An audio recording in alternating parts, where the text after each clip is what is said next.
लेकिन जो पूर्व लोकसभा महासचिव हैं वो कह रहे हैं कि जल्दबाजी में फैसला लिया, बिना राष्ट्रपति की मंजूरी के फैसला लिया गया। बात ये कही जा रही है, इसमें तो कोई शक ही नहीं है कि बहुत जल्दबाजी में है फैसला, कि कोर्ट का निर्णय आया नहीं कि 24 घंटे होने से पहले ही आपने जो सदस्यता खत्म कर दी। जैसे ही मकान खाली करने की बात हुई तो मकान भी आपने कहा कि तुरंत मकान खाली करो। आखिर वो 4 बार के सांसद हैं, कांग्रेस के नेता हैं। इतनी जल्दबाजी क्या है? क्या इतनी जल्दबाजी आपने लाल कृष्ण आडवाणी जी से कहा कि मकान खाली करो भाई? वो तो एमपी भी नहीं है और फिर भी सरकारी मकान में है। क्या मुरली मनोहर जोशी से कहा आपने मकान खाली करो? गुलाम नबी आजाद से कहा मकान खाली करो? नहीं कहा ना। तो इतनी जल्दबाजी राहुल से क्यों है? क्या प्रधानमंत्री मोदी उनसे व्यक्तिगत रूप से दुश्मनी मानने लगे हैं? नमस्कार साथियों, आप देख रहे हैं डियर शो। मैं हूं आपके साथ नफीसा और हमारे साथ बातचीत करने के लिए भानु प्रताप जी, जो कि सुप्रीम कोर्ट के एडवोकेट हैं। कई मुद्दों पर चर्चा करने वाले हैं, लेकिन सबसे बड़ा मुद्दा जो राजनीतिक का केंद्र बन चुके राहुल गांधी, सदस्यता जाने के बाद से ही संग्राम मच चुका है। राजनीति के अंदर आरोप प्रत्यारोप का सिलसिला भी जारी है, तो उसको लेकर चर्चा करेंगे कि आखिर इतनी जल्दबाजी में करनी, पहले सदस्यता गई, उसके बाद अब बंगला खाली करने के आदेश दे दिए गए, तो उस पर भी बातचीत करेंगे। तो भानु जी, स्वागत है आपका हमारे चैनल पे। सीधी बात, राहुल गांधी के मुद्दे को अभी तक आप कैसे देख पा रहे हैं? क्या मैं तो बता दिया आपको सारा सब कुछ कैसे देख पा रहे हैं कि जो भी कुछ हो रहा है घटनाक्रम, कुछ लीगल है, कुछ पॉलिटिकल है। दोनों एंगल से जो है राहुल को लड़ाई लड़नी चाहिए, बात खत्म। लेकिन जो राजनीति इस वक्त गर्मा रही है, बीजेपी के मंत्री एक के बाद जो एक पलटवार कर रहे हैं, उस पर क्या कहेंगे? नहीं, बीजेपी के मंत्री क्या है, क्या पलटवार करेंगे? वो जो प्रधानमंत्री उन्हें गाइड करेंगे, जिस तरह से करें कहेंगे वो वही बोलेंगे, उससे ज़्यादा कुछ है नहीं। मतलब जितनी चाबी उनमें भरी जाएगी, जिस तरह की चाबी भरी जाएगी, वो उसी तरह से चलेंगे और उतने ही चलेंगे। इसके अलावा उनके बस की कुछ नहीं है। लेकिन जो पूर्व लोकसभा महासचिव हैं वो कह रहे हैं कि जल्दबाजी में फैसला लिया, बिना राष्ट्रपति की मंजूरी के फैसला लिया गया। नहीं, किसी की, देखिए, जो बात ये कही जा रही है, इसमें तो कोई शक ही नहीं है कि बहुत जल्दबाजी में है फैसला, कि कोर्ट का निर्णय आया नहीं कि 24 घंटे होने से पहले ही आपने जो सदस्यता खत्म कर दी। इसके साथ जैसे ही मकान खाली करने की बात हुई तो मकान भी आपने कहा कि तुरंत मकान खाली करो। आखिर वो 4 बार के सांसद हैं, कांग्रेस के नेता हैं। इतनी जल्दबाजी क्या है? क्या इतनी जल्दबाजी आपने लाल कृष्ण आडवाणी जी से कहा कि मकान खाली करो भाई? वो तो एमपी भी नहीं है और फिर भी सरकारी मकान में है। क्या मुरली मनोहर जोशी से कहा आपने मकान खाली करो? क्या आपने गुलाम नबी आजाद से कहा मकान खाली करो? नहीं कहा ना। तो इतनी जल्दबाजी राहुल से क्यों है? क्या प्रधानमंत्री मोदी उनसे व्यक्तिगत रूप से दुश्मनी मानने लगे हैं?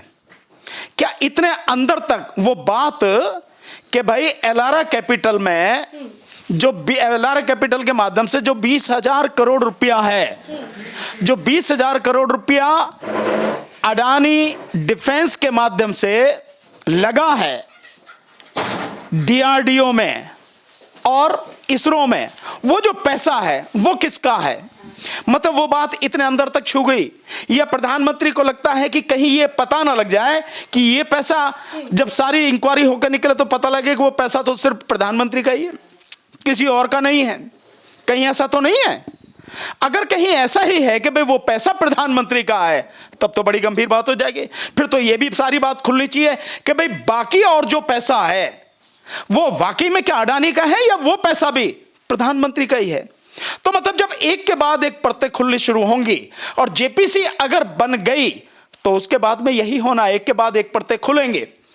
तो उन सारी चीजों से क्या इतना घबरा गए प्रधानमंत्री कि अब जो है व्यक्तिगत दुश्मनी पर आ गए हैं? जो मतलब कहते हैं ना कि जो छोटी मानसिकता के लोग होते हैं, जिनकी सोच, खैर प्रधानमंत्री की तो बड़ी नहीं है, उसमें कहे क्या जाए। तो इस तरह के जो लोग हैं जो आपस में दुश्मनी निभाते हैं, जेलसी जो हो जाती है आपस में, घृणा जो हो जाती है, नफरत जो होता है, उस तरह की जो चीजें हैं, क्या वो तो नहीं है जिसकी वजह से इतनी जल्दबाजी हो रही है? लेकिन सर, बीजेपी के दिग्गज नेता एक ही सवाल कर रहे हैं कि आखिर राहुल गांधी की ओर से अभी तक जो अपील दायर करनी चाहिए थी वो क्यों नहीं की गई? क्या इसमें भी कोई राजनीतिक एंगल? मुझे समझ में नहीं आ रही।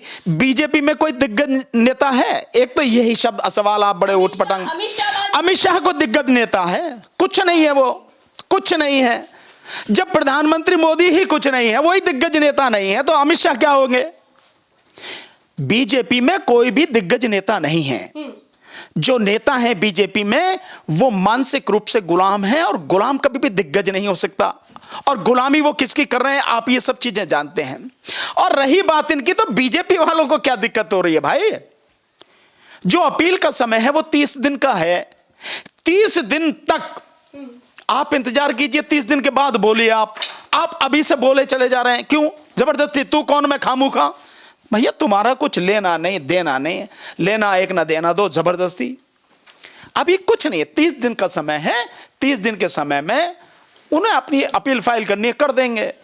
लेकिन सर पीएम मोदी ने अपने ही अंदाज में फिर विपक्ष पर हमला बोल दिया, कहा विपक्ष अभी और नीचे गिरेगा, कई आरोप लगने बाकी है। हाँ, प्रधानमंत्री अभी बहुत नीचे है ना, तो अभी तक उन तक विपक्ष पहुंचा नहीं है। इसका मतलब यह है कि विपक्ष अभी प्रधानमंत्री से बहुत ऊंचा है।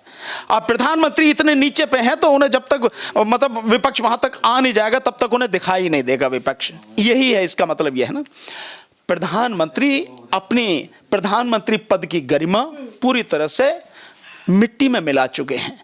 जिस भाषा का इस्तेमाल वो विपक्ष के लिए कर रहे हैं, ये एक प्रधानमंत्री के लिए किसी भी हालत में सही नहीं है। जिस तरह से वो भ्रष्ट कह रहे हैं, बार बार सारे लोग कह रहे हैं, विपक्ष के नेता बोल रहे हैं कि आप ये बताओ कि जितने भी नेता अलग अलग पार्टियों के थे, वो नेता जब बीजेपी में आ गए और वो सारे के सारे भ्रष्ट थे। चाहे आप मेघालय का उदाहरण ले लो, या उससे पहले असम के जो हेमंत विश्व शर्मा है उसका उदाहरण ले लो, एक नहीं है। चाहे आप जो है जिनको आप गाली देते थे शिवसेना में थे, वो तुम्हारे साथ में आ गए, तब उनका क्या हुआ? जो तृणमूल कांग्रेस में थे वो तुम्हारे साथ में आ गए, उनका क्या हुआ? मतलब जिन नेताओं को तुम भ्रष्ट कहते रहे, वो नेता जब तुम्हारे साथ आ गए, उनके खिलाफ इंक्वायरी बंद कर दी गई, उनके खिलाफ सारी फाइलें बंद कर दी गई, कुछ नहीं हुआ। तब उनके साथ यानी भ्रष्टों के साथ में तुम रह के तुम तो बड़े साफ सुथरे हो और बाकी सारे भ्रष्ट हैं। और प्रधानमंत्री बता कि नहीं, उन्हें दिक्कत क्या है? बस तुम्हारा नहीं है ना पैसा, तो तुम बताओ किसका, पता तो लगनी चाहिए।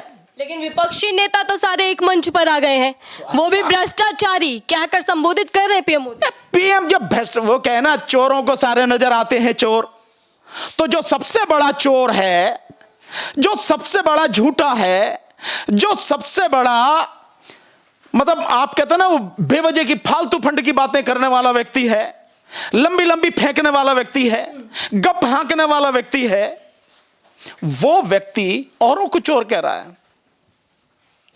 सर जल्दबाजी के पीछे सरकार की मंशा क्या बदले की राजनीति कर रही है? मुझे तो ऐसे ही लगता है भाई, मुझे तो ऐसे ही लगता है कि जल्दबाजी है तो एक को ठिकाने लगा दिया, फिर दूसरे को पकड़ो, फिर उसको ठिकाने लगाओ, और 1 साल जो बची है, 1 साल में सारे उनको सबको जेल में दो, कहानी खत्म हो जाए। यही मुझे तो ऐसे ही लगता। जहां तक मैं समझता हूं, या यूं मानो कि एक कानून जानने वाले व्यक्ति की सलाह हो सकती है, वो ये है, और मैंने पहले भी आपके चैनल पे कहा है कि उन्हें 30 दिन के अंदर अंदर जो अपील का समय है, अपील करनी चाहिए, सेशन कोर्ट में अपनी बात रखनी चाहिए, वहां लीगल फाइट करनी चाहिए। और इसके अलावा राजनीतिक रूप से जो ये सारी बातें हैं, चाहे वह 20,000 करोड़ का मामला हो, और चाहे वो राफेल वाला मामला हो, राफेल मामला भी उठाना चाहिए, और चाहे देश में बेरोजगारी का मसला हो, महंगाई का मसला हो, मजदूरों का मसला हो, किसानों का मसला हो, महिलाओं का मसला हो, मोदी द्वारा बोले गए झूठ, जितने भी झूठ बोले हैं, जितने भी लंबी लंबी बातें फेंकी हैं,